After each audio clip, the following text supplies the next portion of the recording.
अस्सलामु अलैकुम वरहमतुल्लाहि वबरकातुह। आज हम इंशाअल्लाह ताला आयत नंबर 60 से सूरत हूद की आयत नंबर 60 है, 12वां पारा है, आगाज़ करेंगे। अऊज़ु बिल्लाहि मिनश शैतानिर रजीम, बिस्मिल्लाहिर रहमानिर रहीम।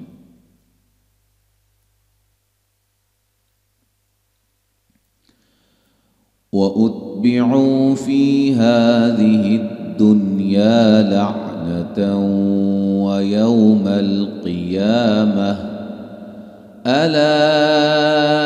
इन्न आदन कफ़रू रब्बहुम अला बुअदन लिआदिन क़ौमि हूद व इला समूद अख़ाहुम सालिहा क़ाल या क़ौमि अअ्बुदुल्लाह मा लकुम मिन इलाहिन ग़ैरुहु हुव अंशअकुम मिनल अर्दि वस्तअमरकुम फ़ीहा फ़ास्तग़फ़िरूहु थुम्मा तूबू इलैहि इन्न रब्बी क़रीबुम मुजीब। क़ालू या सालिह क़द कुन्त फ़ीना मर्जुव्वन क़ब्ल हाज़ा अतन्हाना अन नअ्बुद मा यअ्बुदु आबाउना व इन्नना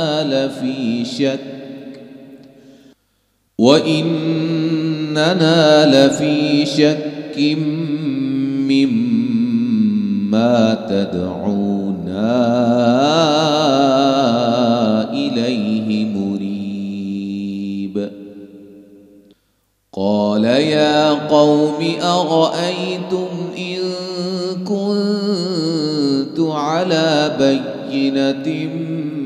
मिन रब्बी व आतानी मिन्हु रहमतन फमन यंसूरनी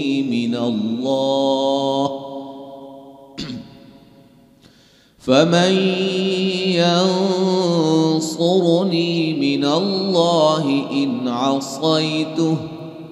फमा तज़ीदूननी गैर तख़सीर। वया कौमि हाज़िही नाक़तुल्लाहि लकुम आयतन फ़ज़रूहा तअकुल फ़ी अर्ज़िल्लाहि वला तमस्सूहा बिसूइन फ़यअख़ुज़कुम अज़ाबुन क़रीब।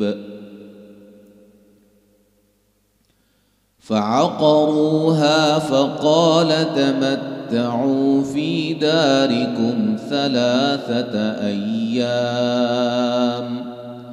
ज़ालिक वअदुन गैरु मकज़ूब।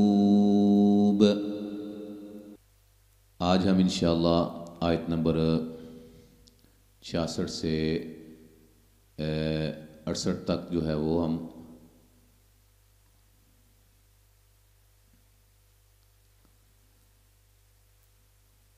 इंशाअल्लाह 4 आयात आपके सामने रखेंगे क़वाइद के साथ, फिर उसके बाद तिलावत मुकम्मल करेंगे।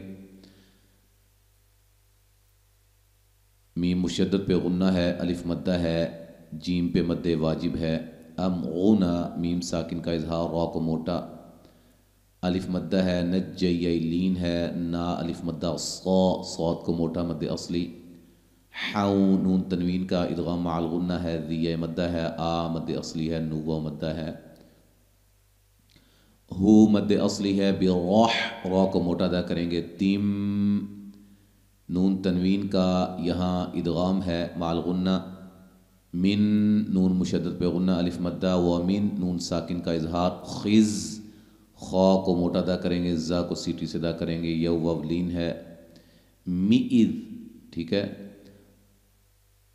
ملانے کی صورت میں نون تنوین کا اظہار ہوگا، ان نون مشدد پہ غنہ، را کو موٹا، هو القوی العزیز، قاف کو موٹا، زا کو سیٹی سے، اور یہ یا مدہ ہے، یہاں بھی زا ہے، سیٹی سے ادا کریں گے، ذی یا مدہ ہے، وا کو موٹا ادا کریں گے، صاد کو موٹا ادا کریں گے، یا لین ہے، فاص صاد کو موٹا، حو مدہ ہے، فی یا مدہ ہے، دی یا مد اصلی ہے، ریہم را کو باریک، میم ساکن کا اظہار ہے، جاتی می یا مدہ ہے، کألم نون ساکن کا یہاں ادغام ہے بلا غنہ، غنہ نہیں کریں گے، میم ساکن کا اظہار، یغنو غین کو موٹا ادا کریں گے، واو لین ہے، فی یا مدہ، ہا الف مدہ ہے، ملانے کی صورت میں مد جائز ہوگی، الا مد جائز ہے، ان نون مشدد پہ غنہ، ثمود یہ جو دال الف کے اوپر آپ کو گول دائرہ سا نظر آ رہا ہے، اس کو ہم وصلا نہیں پڑھیں گے، ٹھیک ہے، ملانے کی صورت میں ثمود پڑھیں گے، ثمودا نہیں پڑھیں گے، الا ان ثمود کفروا، ٹھیک ہے، را کو موٹا ادا کریں گے، وہ مدہ ہے، یہاں بھی را کو موٹا ادا کریں گے، میم ساکن کا اظہار ہے، الف مدہ ہے، یہاں نون تنوین کا ادغام بلا غنہ ہے، مو مدہ ہے، وقفاً دال پہ قلقلہ کو واضح کریں گے، قاف کو موٹا، دال پہ قلقلہ، جیم پہ مد واجب ہے، را کو موٹا ادا کریں گے، مد جائز ہے، اب با پہ قلقلہ، را کو موٹا ادا کریں گے، مد اصلی ہے، ہی یا مدہ ہے، بالبش را کو موٹا ادا کریں گے، مد اصلی، قاف کو موٹا، الف مدہ، لو مدہ، سلا مد اصلی، من یہاں نون تنوین کا موٹا اخفا، قاف کو موٹا، الف مدہ، سلام یہاں مد اصلی ہے، نون تنوین کا اخفا ہے،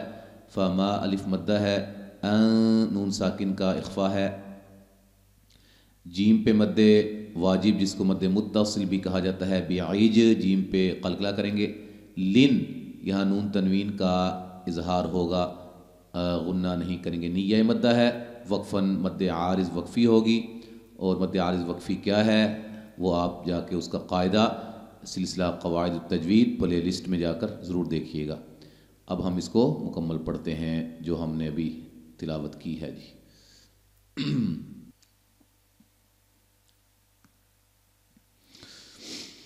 فَلَمَّا جَاءَ أَمْرُنَا نَجَّيْنَا صَالِحًا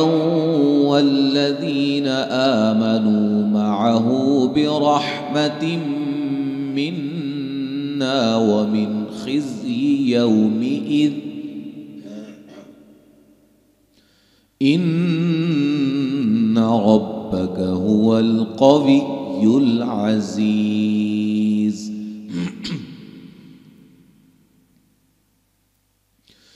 وَأَخَذَ الَّذِينَ ظَلَمُوا الصَّيْحَةُ فَأَصْبَحُوا فِي دِيَارِهِمْ جَاثِمِينَ كَأَن لَّمْ يَغْنَوْا فِيهَا أَلَا إِنَّ ثَمُودَ كَفَرُوا رَبَّهُمْ أَلَا بُعْدًا لِثَمُودَ وَلَقَدْ جَاءَتْ رُسُلُنَا إِبْرَاهِيمَ بِالْبُشْرَى قَالُوا سَلَامًا قَالَ سَلَامٌ فَمَا لَبِثَ أَن جَاءَ بِعِجْلٍ حَنِيذٍ۔ یہاں تک آج ہم نے پڑھا ہے، انشاءاللہ تعالی آگے ہم اگلے سبق میں پڑھیں گے۔ السلام علیکم ورحمۃ اللہ وبرکاتہ۔